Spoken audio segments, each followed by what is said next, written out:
Are you ready to embrace a healthier, more vibrant life? Look no further than With Joy, a transformative movement and nutrition program that goes beyond the ordinary. Our approach is rooted in compassion care, tailored to each individual. Whether you're a seasoned athlete or just starting your fitness journey, we've got something for you. Our comprehensive programs include strength, mobility, and conditioning to elevate your fitness, recovery and recuperation for healing, and nutrition wellness plans to fuel your body for optimal performance. Check out our show notes for more information and links to our programs. Join the With Joy movement today and discover a whole new way to thrive. Hi, I'm Laura Hahn Silva Collins. And I'm Joy Hahn Silva Millora. And welcome to Hahnacity.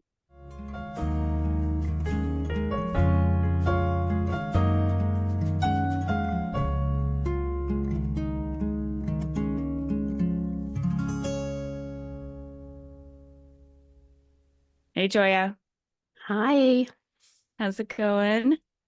It's going well. I'm a little nervous. It's been a while since we've interviewed each other, so yeah. Feeling all the feels right now. Feeling all the feels. Some people might have noticed a difference in our intro this morning, today. Yep. Maybe you could share a little bit about what's that about? Yeah. So I recently got married and have a new name. I didn't drop the Hahn Silva, partially because I thought it sounded like Han Solo. It's a good choice. Yep. Han Silva works well. Han Silva. Love it. I love it. But tell us about the day. What was that like for you? It was really sweet. I think originally we were thinking of doing like a quick civil ceremony, and the people that we love kind of band together and help us create a really beautiful ceremony. So one of my dear friends, Laura, not my cousin Laura, but I have a lot of lovely Lauras in my life. She opened up her home for us to do a garden wedding. And then our dear friend Christian preceded the ceremony. It was a small, intimate ceremony, everything that I think was important for the two of us to have. I was really big on sentiment, and I think we created that in that space. And the day that I will never forget, because for us, it was really big on having our most important essential humans there and the people who showed up, because things happened in 3 weeks. We gave our loved ones 3 weeks to get a plane ticket, and every person. You gave me 2 weeks. Oh, shoot. It's 2 weeks, not 3 weeks. Oh my gosh. We planned a wedding in 2 weeks, not 3 weeks. Yeah, that was wild. We planned a wedding in 2 weeks, and Laura flew out. One of my dear cousins, awesome. Mike, flew out, and we scrambled. Marvin's family all flew out too, and it was by far the best day of my life. So yeah, lots of happy really tears that day. Yeah, I think I'm happy tearing right now a little bit. But it was pretty special. I wouldn't change anything. So I think that's telling on how much I loved my wedding. So it was really awesome. It was really sweet.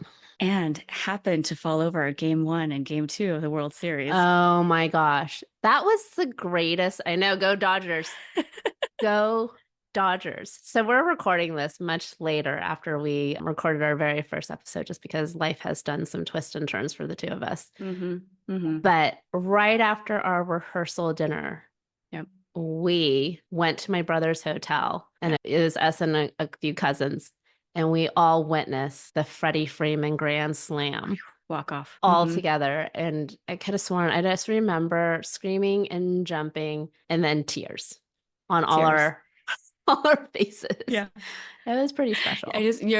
John looks over, he's like, oh my God, this reminds me of when Kirk Gibson hit his homer in 1988, and your dad was here, Laura. And for those of you who heard first season, you can all know how close Joy and John, our families were very close growing up, but it felt like his presence was there. It was definitely his wedding gift to you. But that was awesome. He's like, thanks, I feel like Uncle your dad's Bell. here. It's like, it seems apropos. It was so together. Special. Yeah. And we were still on that high, like even during the wedding. I felt like the Dodgers were atop it. So very fitting. It's kind of funny. Freddie Freeman was your wedding rally cry. Yeah, I know. I know. It's crazy because Marvin has definitely been adopted to being a Dodgers fan. He was not a fan until we started dating. And the very first thing my father said to Marvin was that we were a Dodger Laker Yeah, family it's true. when he first met Marvin. And so That's right. we won't talk about basketball because he has not jumped on the That's another Laker time. bandwagon, but he is definitely now a Dodger fan. So, Yeah, and yeah. it's So fun. it was Yeah. pretty awesome. For everybody listening, you had to, for game two, we actually went to Joy and Marvin's after the wedding, and we had all assigned seating. Like Marvin had to sit in a lawn chair in the living room, and Joy had to be holding his hand. And then once something went well, Marvin would do the Freddie Freeman dance with the little thing at the, Mm-hmm. and so, Mm-hmm.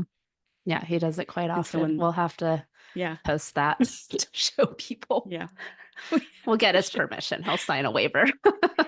Yeah, there you go. There you go. There you go. Love it. Mhm. Well, anyway, congratulations, Joy and Marvin. We're so excited Thank for you. you. So excited for you. So Thanks. actually, maybe this is a good segue because your Mm. life has changed so much within the last year. And we Mm. are going to be talking today about your life post gymnastics because ever since season one, we've been getting the questions of like, well, what happened next? Yeah. So this is Yeah. going to be kind of the shortened version of that rather than a long form. But Joy's going to be walking us through what happened after gymnastics. You ready, Joy? I'm ready. All right. So let's see. Let's go back to that Okay. last episode that you were sharing. I believe that you're with a person named Dr. Cindy, or you called her Dr. Cindy. Yeah. So I'm 15. Mm-hmm. I will say this, what I've noticed is I'm still on this healing journey. So still processing a lot. Have not revisited this moment until doing this podcast. So there's still a lot that I'm adjusting to and figuring out and sort of reliving, you know. But basically, Dr. Cindy advises my mom for me to retire, and my mom makes Yeah. the difficult decision for me to end my career. I think in the moment I felt relief, but then later on, a lot of depression, anger, a sense of loss and loneliness comes with it because you're 15 and my whole entire life was about achieving one goal. And that was the only thing on my mind. And so when you realize not making your dream is going to be that reality, it's a lot of searching on, okay, what do I do now? And you're really lost. And um, your whole entire life is being told what to do. And now you're by yourself. And I'm 15, but I think my mental capacity is a lot younger. Yeah. And so the child psyche is way younger than 15. And to process that is really hard. And you're retired at 15. And what does that mean? You know? And Mm-hmm. I was in a peer group with a bunch of athletes, and this woman who is just really insightful, she was a former gymnast. She said to me when I was talking about retirement at a really young age, she was like, well, if you think about it, when you're 15, your parents haven't retired yet. And so there are no tools to talk about the end of a career with you. And it's really different when you're a child retiring. You know, there Right. is no support. And so the reality of retiring and having nobody explain what retirement means, because your parents even haven't gone through that, feels extra lonely. I Right. think my parents tried their best to sort of nurture me through that place, but also it's so taboo in our culture to talk about your feelings, to talk to somebody who's a professional. That was not the reality of 1990. I think it was 96, like the beginning of Right. 96. Like mental health therapy, that was not a normal conversation to seek help. And so Right. that wasn't an option for me. And so as I was trained to be a robot. So what do I need to do is turn off my emotions and figure out how to compartmentalize that and be a good kid. And what does a good kid now means? And I think for me, it felt like I had to perform in different ways, but I felt like such a failure. And so instead of like climbing out of that failure, I sunk into it.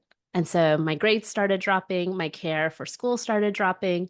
And I think a lot of that stuff was because I just wasn't getting saved. And school was never a difficult thing for me when I was an athlete. If anything, Joy, it was like, what grade were you in at this point when you um, retired from gymnastics? I was a sophomore. And what And was it like so, to go from, I mean, I think that point you were Oklahoma, Texas, there'd been sort of there, and then you went back, you're now back in Glendale, California. Is yeah. that So right? that was also another culture shock in a lot of ways because my parents were still in the same home that I grew up in. And the kids that Yeah. I went back to school with were the kids that I went to elementary school with. And so there's also this like weird thing where it's like familiar but unfamiliar. It's like Mm-hmm. you almost like pause in time. And so I'm going back into a situation where I left in 1992 and all Mm-hmm. my friends are 11, 12. And then I go back and they're 15, 16. And not only like do I miss 5 years, I miss like the prepubescent like years where people are in their most informative years of change and all those things. And so when I was 11, it was like boys were still like cooties and like we didn't, like there was such separation. And then all of a sudden my friends are dating, Yeah. and that was really strange. And I feel so out of place because my only social outlet at that time were my teammates because all I did was Yeah. gymnastics, especially when you're putting in 45 to 50 hours a week. You have no space to be able to develop relationships with other people but your teammates. And so you really do lean on your teammates. But now my teammates are gone and I don't have any of them. And now I'm re-entering a space where I used to play with these kids when I was 7 and 8 Child. Mm-hmm. and now they're 16. Yeah.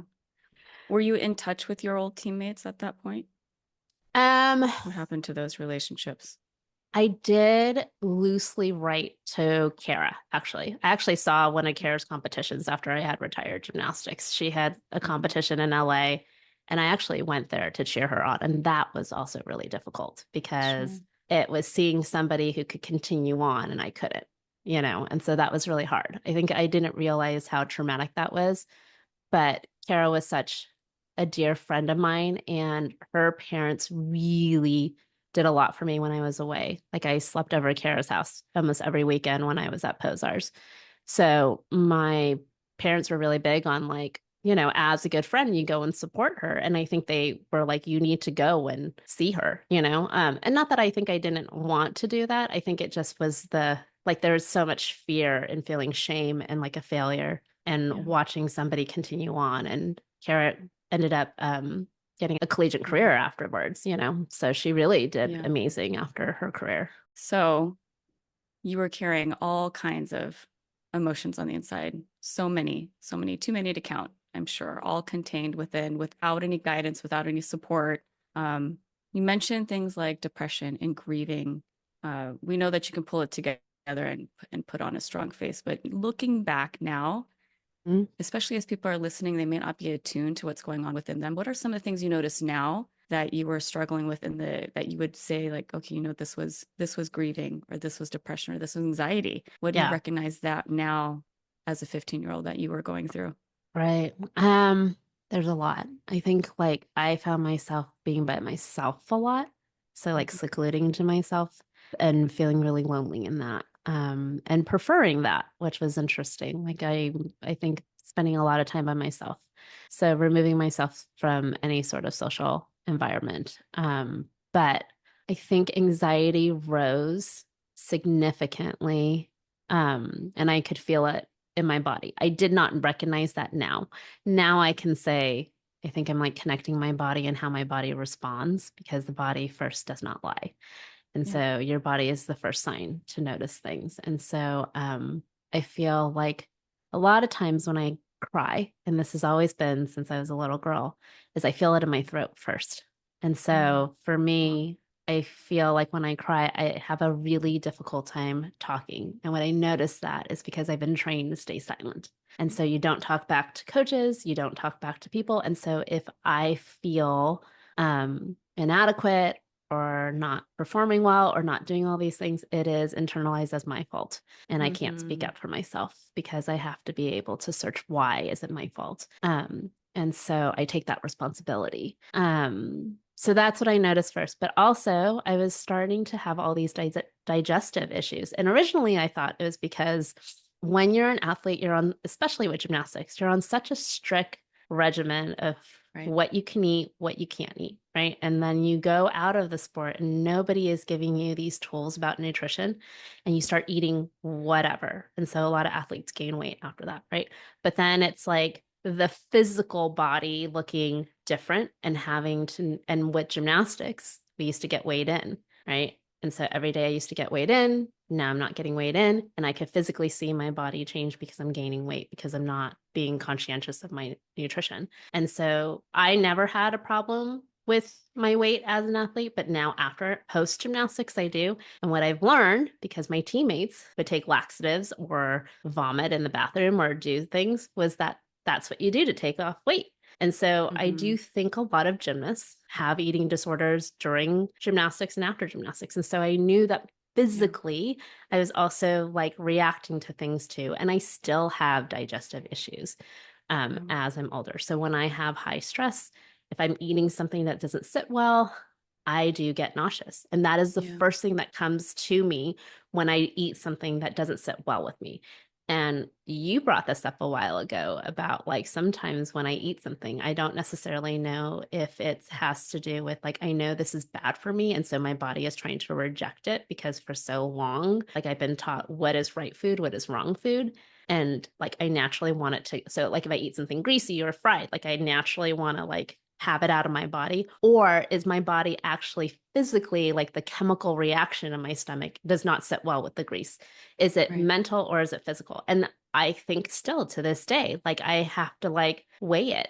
Am I having issues because the grease is like not digesting properly, or am I having difficulties because psychologically I know this is bad for me to eat? And that still is a war that I go through. So there's still tons of signs that I think have been through the aftermath. With grief, I think I was far more quick to be emotional and didn't know how to control my emotions, even more so than when I was a little girl. And then I would feel really guilty because I'm like, there is no reason for me to be upset. And so then it's like one of those things where I'm like, why am I crying? There's like the most smallest things would make me cry and it would be so sensitive, you know? And I think it was just because I was holding all my emotions and anytime something would happen, it would just release and I didn't know how to stop it. What I've realized is I have been in this place where I don't know how to regulate my emotions, and I haven't learned how to do that since I was a little girl. And I mean, even as an adult, I still am like, gosh, I feel from a 0 and I feel to a 10. So any emotion in between, like if I'm at a 3, I don't recognize that. To me, a 3 is at a 0. And so I either feel no emotions or I feel too much emotions. And so that was something that had started really early on. And so now I'm 15 and I was already like at that point trying to suppress all my emotions. I had to be at a 0 all the time. Now I had access because I didn't have a coach screaming at me and kicking me out of the gym. So now all my emotions were at a, it was off the chart. It wasn't 10, it was like 1,000. And so, I think it was one of those things where I'm like, gosh, I'm like just constantly sensitive. And that's not normal because I'm supposed to be a robot. I'm a machine. So it was just really confusing. And it just sounds also like internally, it sounds exhausting. Like it must have just been so exhausting to try to navigate all these emotions, suppress, contain, but what's acceptable, but yet I'm feeling these things that we have no words, there's no language, there's no roadmap. And it just feels exhausting. Yeah. And I think like part of me plugging out was because I was so exhausted. It was definitely leaning into the narrative that I am a failure. But I think all of it too was like, I'm just shutting down. Yeah, you're shutting So down. school didn't matter anymore.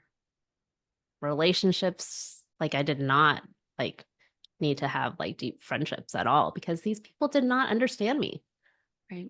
And so like even my friends that were my closest friends when I was a kid, I was like, I do not connect with you on any level because your biggest goal in life is to like date this person. And to me at that point, like that's stupid. Like Yeah. like I'm exceptional and I should be figuring out something exceptional to do with my life. So I think there was just so much confusion Yeah. And so you go from being put on a pedestal in some ways in that world, I wouldn't say in the gymnastics world I was put in the pedestal, but when you re-enter that normal quote unquote world, people do put you on a pedestal because Yeah. you left home when you're an You're the elite 11-year-old gymnast. to go to Yeah. the You're the elite Olympics, gymnast who's going to go and to the so, Olympics. right. And the confusion was too, that year that I quit was an Olympic year. So That's that right. summer, the Olympics came. And when the Olympics came, that was like the height of USA gymnastics. They won that gold medal. And That's right. so all my friends were like, did you know this person? Did you compete with this person? Did you do, and it's one of those things, there's so much curiosity.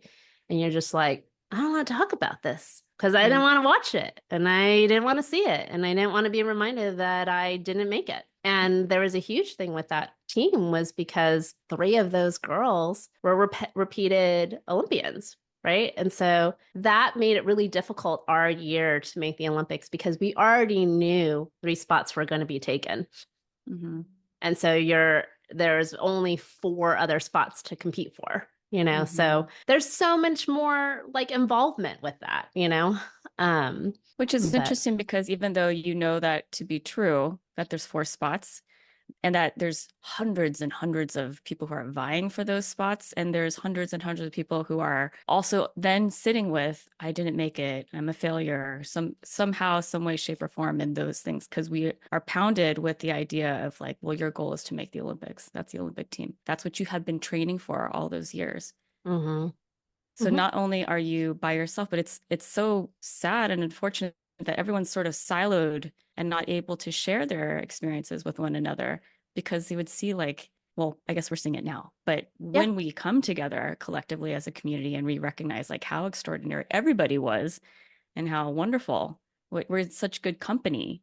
Yeah. But in the moment for you in 1996, you are by yourself in a stranger in a familiar territory kind of thing. Yeah. But completely in a space of other and isolation. I mean, that's exactly what it feels like. And nobody understands how to save you in it. No. And it's not like you and I were hanging out back then. But that training of not talking to each other, that training of not processing these things and not having a guidance and roadmap and support, we weren't even talking about it. I don't even know if I had language at that point. I definitely didn't, for sure. Yeah, and it also, like, again, it always falls on the responsibility of us. Yeah. Right? Yeah, like, not the adults. Not the children. adults. Yeah. Well, why didn't you talk to Joy about it, Laura? Who, if I was 15, you were what, 18 at the time? Yeah. So I had just started college. Yeah. Yeah. And I was probably at my prime depression at that point. But again, it's like it falls on the individual, and it's crazy. Yeah, that is crazy. There was no support groups when we were athletes. There was nothing developed in that way, and there was no resources for USA Gymnastics. They didn't call you after you retired. It was like they were done with you. Peace out. See you later. Yep. They did not check in with you. No. Yeah. Looking for something special to give your best friend, coworker, or hard to buy for mom? Discover Park Street Goods on Etsy. Our one-of-a-kind modern wood pieces are crafted slowly and lovingly, one at a time. Find a unique handcrafted piece of functional art to add to your home. Come visit Park Street Goods today because handmade is happy. Well, what's interesting for you, maybe this is a good segue to part 2 of that transition for you, is that you did stay in USA Gymnastics in a way through coaching. You shifted from gymnast into coach. Tell us that process. What was that like for you? Yeah, I think it's very natural for gymnasts to go into coaching. And particularly I was 15, right? And I was wanting to get a job because make a little money. And basically Joanne asked me if I wanted to coach a recreational group. And that's how I got started into coaching, which was sweet. As a 15-year-old, you're like, making money? That's awesome. Like, you buy what I want to get. Like if I wanted to buy something at the mall, I could. And so I think that was the motivation of working with gymnastics. It had nothing to do with the fact that I wanted to be a gymnastics coach. And still to this day, if you ask me, like, do I want to be the world's greatest gymnastics coach? I'd be like, hell no. There's not even like an ounce of me that wants to do that. Right. But I think it was just a natural process. I think to put it simply was that Joanne needed help and I had this background and that's what I ended up doing. What I learned in that moment though was that I really, really loved working with children. Yeah. And so that was the Oh my thing God, that I you're so good noticed. with working with kids. So good. So, so I think what naturally happened, and I do think about this when I was a little girl, like my favorite toys were like dolls. And so, we talked Did you about, tell I people how don't, many Cabbage Patch Kids you had? it's a little terrifying. I'm a little embarrassed to give you the number, but yeah, a lot. That used to be a creepy wall, the creepy Cabbage Patch Kid wall, y'all, growing up in Joy's room. But yeah, I used to always pretend I was a mom when I was a Yeah. little girl and I loved babies. And I remember my younger brother, I used to always say that John was my baby and I would like treat him like my child. I really I think innately felt like a nurturer from a very young age. So that was the wonderful thing about getting into coaching at 15, especially with like kids that were like in kinder gym, you got these like 3, 4-year-old kids. And I think I just naturally played with them because they felt like my childhood. And so I think that was like sort of the thing that I noticed about coaching was that I was able to create a space with kids that felt fun and safe. And I don't know how I did that because that was not familiar to me in gymnastics, but No, but you're a maybe, goofball. Yeah. You yeah, have I like a think I was a little, goofy, fun, loving heart, period. yeah, I think I could be silly for sure. Yeah, But for for sure. yeah, Yeah. that was the thing about working at 15 and teaching gymnastics. What eventually started happening was I started working with the competitive team and started moving up. And at that point, I think I moved on to a different team. And it was another former coach of mine that worked with Joanne. And then I started moving up and working with a competitive team, eventually became a head coach. And then that was a whole different gap, like a whole different experience because what I'm learning now the way that I was taught was the only way that I knew how to teach gymnastics. And so when you get to a competitive level and you see exceptional kids, you start thinking that this is the only way to make a champion. And so what started happening really quickly on when I started working with kids that were getting ready for competition was that my expectation of them was to perform like a robot. And we're at these competitions and I'm not realizing in the moment, but all my alerts are going off. Yeah. High anxiety about performing, being way more nervous than the kids, having expectations of them being perfect, getting frustrated at a level 5 competition because a kid falls on a squat on or something like that, right? And realizing like, do you want this? Like, I'm here spending all my time, putting all my effort, and this kid falls off and they don't have a care that they felt. And to me, it's like a really good gymnast would feel really shitty about that, especially if they could have won. And so if you could have been a winner and you fell off on a beam and it wasn't like you even fought for that and you didn't care, what kind of competitor are you? And I had all those thoughts because that was what my coach coached me to do. You were conditioned to And believe I was that. conditioned to do. And it was really weird because there was this war between the two. There are some days that I would be that. And then there are some days where I would see somebody do that to another kid and I'd be like, oh my God, this poor kid. And so it was like you're in this in between of like tough coach, angry coach. Like, it's like it goes back and forth. And all of And a how old are sudden, you at this point, Joy, by the way? I think I might get my early mid 20s at this point. I think I stopped coaching when I was like 26, 25, 26. Yeah, and I think the big kicker was we were at a level 5 competition, and this is kind of comical. And we thought we were gonna win. And so we have a caravan driving our girls, and it says like go, so the team name, and it says number 1, right? And we ended up placing 11th. And I was like, oh, you just have to add that extra one when you come back or whatever. And I just remember I went out to dinner with one of the coaches and we were pissed and like so angry because we had these expectations for the girls to do really, really well. And they just fell short and they didn't care. And I was just like, oh my gosh, why do I care more than these kids? Yeah. You said that to yourself in the dinner? Yeah. Wow. I mean, I think I even said it out loud. Like, why do I care more than them? There's something wrong with that. This is not usual. this is not this is weird. This is really weird. And then there was a shift in the program where there was two coaches that we just did not see eye to eye with the program, because I think at that point I was trying to shift into a place where I'm like, okay, like if they don't want it, like we need to shift our thought process. If it's more about let gymnastics be fun, let gymnastics be something that I do, I may be fantastic at it, but this could still be an element that it's for me. And I think I was trying to shape it in that way. In my head, I didn't think I was, but maybe that was part of like the shift in the culture that I was trying to do. And then there's two different coaches that were still on this winning track, and we would butt heads constantly. And I was the head coach at the time and thought that I had authority in my choice, but I felt outnumbered. I felt like I was one out of like five, and then I do think I was like the coach that was probably a little bit quieter, a little bit more, I guess, flexible to change their mind. And so it felt like I was the one that had to acquiesce to them. And so at that point, I think it was just too much. And I was like, I just don't think I could go back. I didn't have language for it at that moment, but I think I just didn't like myself very much when I was on that track. And I didn't want to be that person. I didn't know that, but I just knew I wasn't happy. Yeah. And so for me, it was like leaving a situation. And at that time, our team was doing really, really well. They were at like the height of their winnings. And I stepped away and I walked away. And then I never looked back. I was like, I was done. Don't want to coach anymore. Don't want to have anything to do with gymnastics. Love the families, love the kids, but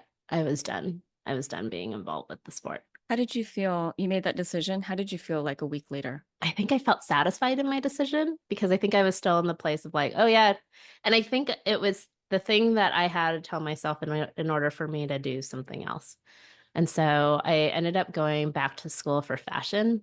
I don't even do anything with fashion, but it was one of those things like trying to chase something else for myself and trying to do different things, and trying to find what my goal was, because I had put that on hold since I was 15 and I hadn't searched myself at that point. And gymnastics was at that point, it was from 8 years old to now I'm like 26, and that's all I knew. So I think it was interesting, because when you left gymnastics at 15, just on a developmental level, being in adolescence, that's the time when you start really exploring yourself, that we all kind of go away from our nuclear families. We kind of, not that we turn our backs on our parents, but that's very common to try things that aren't about our families and try things that are just for us. So I'm not surprised that at 26, now that you're sort of really free from gymnastics, now you're venturing in, you're starting to explore yourself, what you like, what you don't like in this world. I mean, you're kind of beginning to live your teens in a way. Yeah. At that point. I mean, I always felt delayed, still felt delayed.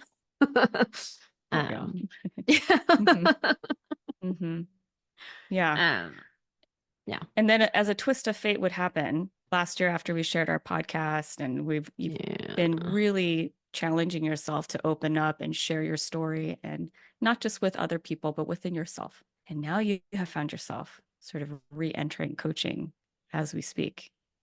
Yeah, it's crazy. With this new lens, with all this processing, and you are currently working through your own trauma and memories of that time. What is it like for you in this moment as you are dipping your toes back into the coaching world? Yeah, so this is really interesting. We haven't told our viewers or our listeners yet, but I am no longer at my job, and I am going back to coaching gymnastics, which was something that naturally happened, just needing to just work and like stumble upon a gym. And so I'm literally just finished my first week of coaching. So that's been really interesting. But I don't think I would have been prepared for it if I did not do this podcast last year. So I will say that. Because prior to the podcast, I never wanted to do anything with gymnastics. I really felt like I had ended that chapter at 26. I think what the podcast did sort of ignite in me is that I do want to be in this participation of changing culture and shifting something that was broken to a place where we are putting full compassion care on athletes. And so that was always something that really resonated from the beginning of our first episode to now for all the things that we've done with Athlete for Hope, even doing these peer group support meetings, all that stuff has been about working with athletes. And with that, what I realized with that is that I really do enjoy working with athletes and talking to athletes. And so that's something that I didn't know I loved when I was 26. And so I thought I just liked kids. I still love working with kids, don't get me wrong. But I think it was something about like that athlete connection. You feel naturally bonded to that. And because I've lived it, I do think I have something different to offer now that I have the capacity to understand what I went through. And so what happened at 26 and now being 44, I do think I can be a better coach. And I think having work on a lot of things on myself allows me to be a better support for athletes. So that was sort of the initial thought process when I went to go reach out to this gym that was nearby. I am still working through it. You know, it's one of those things like I'm entering into a world again that's familiar, but also unfamiliar. There's so much shift in USA gymnastics that I'm like, I do not understand. And I'm learning and I'm like dipping my toes into it. But I think the thing that will always remain the same is working with children. That's still a child's mental development and psychology has not shifted. Right. And so that is something that is really huge to me. Working with children at this point is recognizing the psyche of a child who is 5, 6, 7, 8, 9, all the way to 16. And so that doesn't shift. The sport might have been evolved a bit, but you know, working with children hasn't. And I do think emotions and psych and all those things can have a better attentive care to it at this point. I think I have more capacity for that. I will be coaching a lot differently. I know that for sure. And I do not have a problem to speak up now. And so if I see something that I don't think is appropriate, I will report. And I have confidence that I have the ability to do that. And I have confidence that I have the ability to see that. Yeah. So For sure.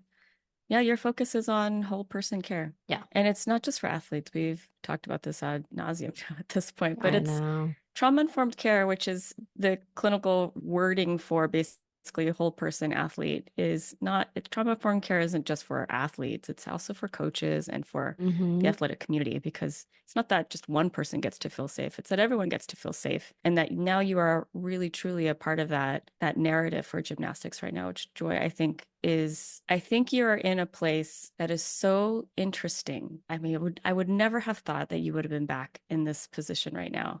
But when you told me that you were taking this job and we were talking about this before you made the decision, you are bringing lots of healing, not only for the environment, for the sport, but for yourself. And I really hope that it continues to be a space of healing and growth for yourself so that you can not just provide that for others, but really model it for everybody else too. And that's just kind of like real life healing together as a community. So they are so lucky to have you. So lucky to have you. And you know, we all have your back as far as when the alarm bells are going off, we're all going to support you to remember to listen to it, because that's important. It's really, really important. And it matters. You absolutely matter. Thank you. Which I guess is interesting. It's an interesting segue, because now we're talking about how gymnastics has impacted you and coaching has impacted you, but you've just gotten married. And so for people that don't know, prior to last year, I mean, none of us, if you asked us what would Joy get married this time last year, I don't think any of us would have said yes to that. I think even you dating would have been just a huge step alone in and of itself. To go from that to where you're at now has taken such great leaps of faith, and it's so much bravery. Walk us through, because you've mentioned this a few times, how gymnastics has impacted and influenced your relationships over the years. Maybe you could share a little bit about that journey with us too. Yeah. So my dating experience in general is non-existent. So my husband's my very first boyfriend, which seems, I think, a little shocking to say at 44, you know, but it stems from, I think as a little girl, I think about having a lot of safety with my relationship with my father. And then the person who loved me most abandoned me and gave me to somebody that was really scary. And so I think that really cut off a lot of opportunities for me to trust men in general, because the coaches that were most terrifying to me, with the exception of my one coach in Oklahoma, were men. And particularly it was Rick. And the majority of my adolescence, I lived with Rick. So I think for me, I just associated men being scary and men not being trustworthy and men expecting you to be perfect and be, able to perform. And so I equated people liking me to what I could do. And so if I would fall short on people's expectations, that must mean that they don't love me or that I'm unlovable. And so to be perfect in every relationship just seemed impossible. And so it's not that I didn't have crushes or any of those things, but I think the biggest was I had this like friendship that felt very much like a deep crush that ended up breaking me. And it was like I felt like I did everything perfect in that friendship. And the rejection just felt super intense. And I think I was in my 30s at this point. I wasn't even in my 20s. And so that rejection felt like a complete, okay, shut my heart off. I did the most perfect that I could be in that relationship, and that person still didn't see me worthy enough, or I did not perform to the capacity that was his expectations of me, because he ended up picking somebody that was the antithesis of me. And so I think that really shut my heart off to opportunities with people. And so like I would try once, and if I failed, then and this kind of goes back to me with gymnastics. I tried my dream once, I failed, I must be a failure. So I need to fail at everything. So this whole thing of like trying to put my heart out there, I failed, I must be a failure at this too. So there's a lot of like closed doors. And so doing this podcast opened up to the ability of recognizing that all my imperfections is part of my beauty. And so I did not think that I would meet somebody on that journey and, call it like perfect timing or whatever. But I don't know why I went on, because I have been on dating apps and swore off it. But I had a week off of work. I ended up putting myself on a dating app, and the first person I connected with was my husband. And had no expectations, like none. Was thinking that I was going on a date to get a free meal, and we were going to go get pizza, which was like my favorite meal. And I was like, sweet, get pizza, see you later. And to my surprise, I think the thing that was the gift in it was that Marvin was super warm. One, we had a real ease in talking. And I think originally when I was talking to him, I was like, oh, kick-ass friend. Totally sweet. But he was really, really intentional in making it known that he was very interested in me, which was very new. To be chosen felt very new. I felt like I had to constantly prove. And so I didn't think I was that exceptional on my first date. I thought I was just myself. And so it wasn't like I was giving him like my resume on why I should be chosen. And it just felt like he had already made his mind up. And I have been through the ringer this year, and he has, if anything, his capacity has grown even deeper in love with me in my muck than so it's just been it's been a real shift in feeling inadequate, but also feeling super secure in love. And that's why I married him. So that's good choice. Yeah. So I hope everybody finds that, because everybody deserves that. So yeah. Well, you did that, Joy. You did that. I will let everybody know that at some point with Joy's former job, she would say, "This is my last September 1st," or like, "This is my last February 12th." And she got me to start doing that too about my former jobs. And we are no longer at those jobs. We're no longer at our jobs. And manifest is the word this year, folks. Yeah. Manifest. Even be careful of your words. Your words are magic. because Yeah. Joy got me to start saying that stuff, and some magical power went out into the universe, and we have completely different lives right now than we did even a few months ago. Yeah. It's Yeah, crazy. for sure. It's crazy. Yeah. Yeah. And I would say for me, I can't speak on behalf of you. I am way happier now than I Yeah. was Oh gosh. 6 months ago. Oh my gosh. Yeah. And it's like night and day. Yeah, So it's crazy. along that note, Yeah. we've been talking about all season Yeah. athlete through the lifespan, athlete as identity. You've been asking this of other people as well. So I'm going to ask you, where do you stand with your identity as athlete now? Can you say that you're proud to be an athlete now? Yeah. I think I will forever be an athlete. That's what I think we've really owned as our title now. It's forever athlete. And there is a massive community that we have found that I am proud to be a part of. And so my energy and my focus and my drive now may not be the Olympics, but it is really about shifting this culture.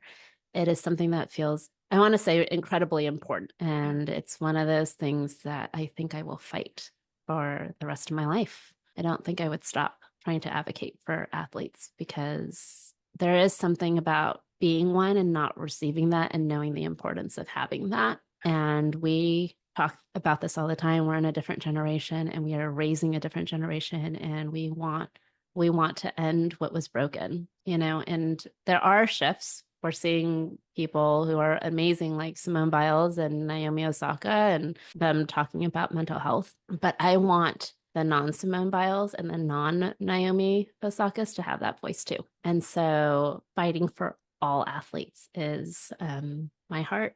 And that has always been the heartbeat of this podcast. It's for those athletes who were the almost, who were the could haves, who done the same work as those amazing Olympians, as those amazing NBA stars, all those amazing athletes who get all the praise and accolades, whose stories are being heard and they're important to hear. But I want to fight for those stories that are not heard. Local community, the local folks, the gym nearby, the basketball court nearby, that's just around the corner.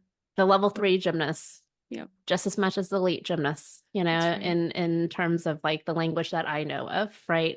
I do think that those lives, those stories matter just as much. And so to me, it is really shifting an entire culture. And so that is my heart. And that will be the thing that I will do, I think, for the rest of my life. I really feel very passionate about it. So I don't know what capacity that will look like. And we will continue to still do stuff for Hahnacity with that in mind. That's the space that I'm at. Yeah. I love that. Thank you so much. Thank you so much. Yeah. I appreciate you so. I appreciate you as my friend and cousin for sure, but I appreciate you as an advocate and and partner in advocacy, because it is fun to go to these places and be in these spaces with you, and hearing you speak up using your voice, like we did when we went to Advocacy Day with Athletes for Hope. I know. When we lobbied. We Oh lobbied my at gosh. DC. I was like, I'm not going to say Joy was anything, like, Laura. and I was like, Joy, do you want to start? That was like, crazy. okay. And you did amazing. Yeah, with the representative of the Connecticut Senator representative. Blumenthal. Yes. So we met with oh my gosh, I wanted to give her a shout out and I'm forgetting her name. I think her name is Sydney. Sydney. Thank you, Sydney. That's right. She was awesome giving us that. We just got to be just real with her, which was really, and she spent really a lot special, of time really with wonderful. us. Yeah, we were told that we would only get 30 seconds to a minute. And I think she spent like almost 20 minutes with us, which was that's right. Very kind of her. So we're hoping we made some sort of impact on that. Fighting for those athletes there. Yeah. One step at a time. Yeah. One step at a time. So Joya, we've reached the end of this episode. And true to form, we're going to do lightning discuss as well, which we played a billion times together. But I think you found a question that we have yet to share with one another. Okay. Ready to play? Yep. Okay. Favorite Dodger of all time? Discuss. Oh, of all time. Of all time. Or would it be helpful to do current team and all maybe time? current. Okay. I mean, I think my daughter's still the same all time or current or whatever Okay. of all time. Okay. Ooh, okay. Mm-hmm. So many. I mean, as a kid, I would say Oral Hershiser, Oh, yeah. but Mm-hmm. I think now I think it's still Mookie. I Mook. think it's Mookie Mook Betts. Luke. I love Mook. Oh, Because I so think great. he's such a good human. Such a good human. Such it and it pains my husband Nathan that Mookie's gone I think from the that's why I Sox. like him even more. But I You're love that welcome, Nathan. he's got the heart of Boston and Los Angeles. Honestly, he's such a what a great choice. What a great human. Yeah, I think it's Mookie. I'm still heartbroken about Corey Seager too, but Yeah, I think yeah. Mookie will be my all-time favorite. Mm-hmm. Yeah. What about you? Fernando Venezuela. Oh, R.I.P. it's so heartbreaking. Uh, uh, oh gosh, I had a good cry. But I did think about when we were watching the World Series together that my dad must be amidst all these wonderful angels between like Vin Scully and Chick Hearn and Fernando. And Mm. yeah, he meant so much in my childhood for my dad, for our community. Um, just a good-hearted soul that I just appreciate him so much. I think that's the theme with us with athletes is that it's not just about being a great athlete, it's being a good human, and that's what we connect with. And so that's always Yeah. my favorite is usually when I'm like, oh, he was like a good person. That's why I like him so much. Well, I So got there raised by is, Joanne. She kind of implanted that with us, right? oh, that's true. Of That's her quote. course, you have to be a good person. Mm-hmm. That's true. Then you can be a good Aw, athlete. Then you can be a good gymnast. That's what, yeah, right? Yeah. Gosh, Joanne. Joanne, she has just been, Joanne, I don't know if you're listening, but if you are, you have been a running thread within all of our stories and our hearts. And People don't know like how wonderful we've had and how people important she's ask been. about you, Joanne. Yeah. Like Yeah. Yeah. tons of people who have Tons of asked people. about you. Yeah. So, you're Sensational special. human. Yeah. Yeah. Joanne Bachkian, folks, forever, forever our coach forever. Mhm. Yeah. Well, Julia, thank you so much for sharing your story. Thank you so much for your bravery and your vulnerability and transparency with me and with everybody here. I just appreciate you so. Oh, I can't hear you now. Love you. I love you. I love you more. I love you most. Bye. Thanks for tuning in. If you have any questions, please reach out to us on Instagram, Twitter, Facebook, and TikTok. Share and follow us on Amazon, Spotify, and Apple. Help us out and leave a 5-star review. Thanks.